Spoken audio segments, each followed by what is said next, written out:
This transition is a super fun one in my experience, and it's a great one for beginners. Even if you start in same time underhand and you double stall in front of you, so I'll show you from this angle, you double stall in front of you, you can pull it up in the middle and then split the time.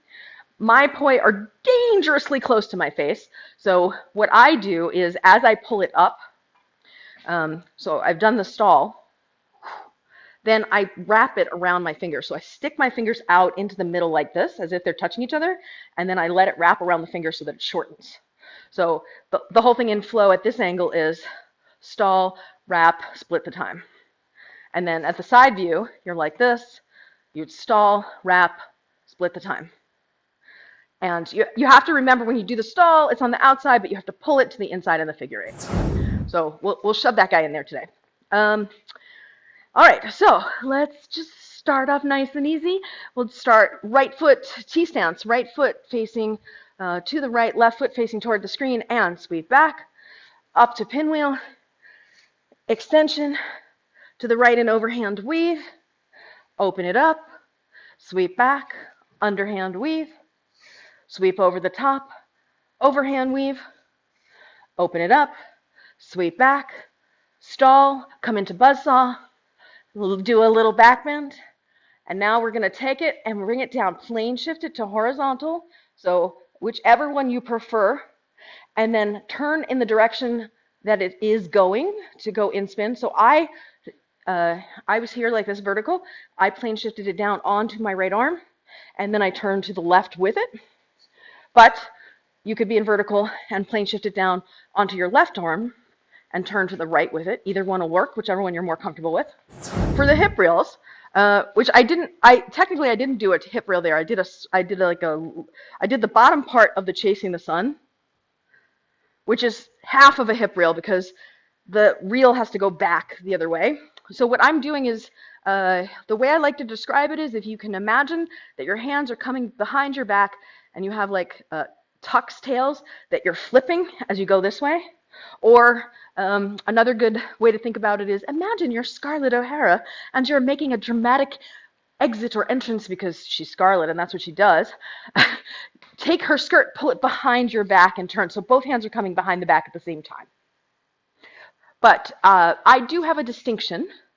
I call this together time when it's both poi hitting the bottom of the turn on the same side of the body versus same time, which is one on each side of the body. So it depends because you're in the middle. It starts out in same time, and then there's like a brief moment where it seems like it's together at the point where you're doing the pivot, if that makes sense, because they're both behind the back because you're turning. So you're doing yours where you're coming back low, and then you're keeping your hand back here behind your ass instead of coming forward like that. So as you come around the turn, come under like this in front of you. Just allow your hands to come forward a little bit more. So then if we connected it to up over the top, you come back behind your butt, and then you come up over your head, and then come down on the right. Low sweep to underhand, up over the top and down. Yeah. And then just as this is like a super nuanced thing, but I think it does make a difference. So let me demonstrate these two things to you. I'm underhand, well, I know we were here. Yes, we're here. Okay, so I'm underhand. There's two different ways you could do this, right? I'm coming up here and it's low and tight to my shoulder. So it's almost as if you can imagine, your fingers are thumbs up like this, and your fingertips are touching your shoulder as you're turning, right? Versus this, where your hands come up over your head. Okay, I think it's a slightly different movement, and I think it actually tends to get more crowd response, especially on fire, if it's tighter to your body. So what I like to think about it is, you're in this pocket right here. So your hand, it's almost as if you grab your earlobe or you're like thumbs upping onto your shoulder. So if you were to just do the hand motion, let me take the scarf off so you can see better. So you're like this, you come up, and then you turn. Yeah, so you're, you come up, thumbs up, pivot, turn, and then throw it down. Okay, so we'll do that a couple times. Come up, pivot, turn, throw it down. Sweep the skirt behind your butt, come out underhand. So I'll face the correct way. So sweep the skirt behind your butt, turn, come up, thumbs up on the shoulder, pivot, turn, throw it down. Sweep the skirt behind your butt, come up, pivot, turn, come down. Sweep the skirt behind your butt, come up, pivot, turn, and come down. Sweep the skirt behind your butt, pivot, turn, and come down. With the poi, as opposed to just the hand motion, I feel like sometimes the poi chi helps where you're just flowing with the hands as if, but you can't get tangled that way. 5, 6, 7, 8. Low turn, sweep the skirt, and then up over the head, tight. And sweep the skirt, and up over the head, tight. And sweep the skirt, and up over the head, tight. And sweep the skirt, and up over the head, tight. Let me show you from this angle. Your hands are like this instead of palm down. So if you imagine it, I'll show you side view. If you imagine it, imagine your hands are rakes. You're digging in the dirt, you're lifting your elbows, and then you toss the dirt on the other side.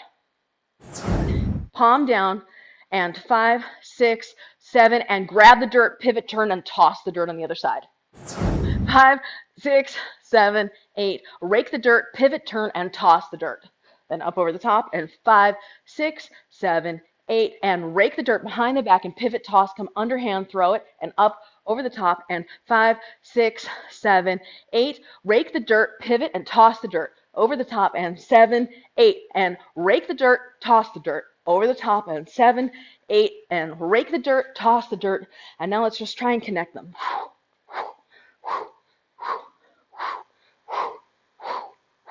And then for added dance points, what I'm doing is I'm shifting my weight right to left, right to left. But then you can add an extra element of backing up and going forward.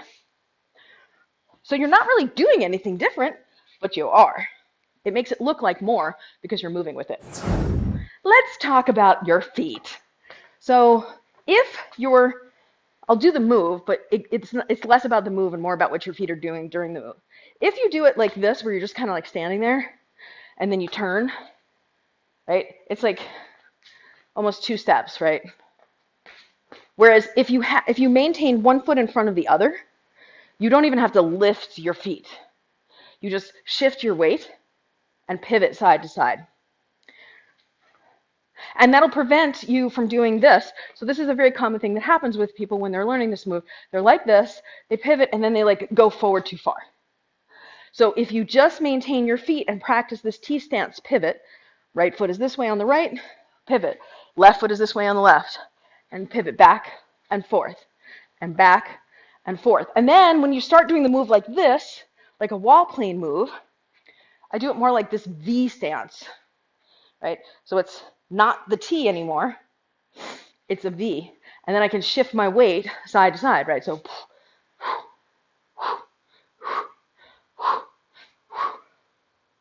okay, so if we put all of those things together, that's a lot of little details, right? This is like the super nuanced view of the world.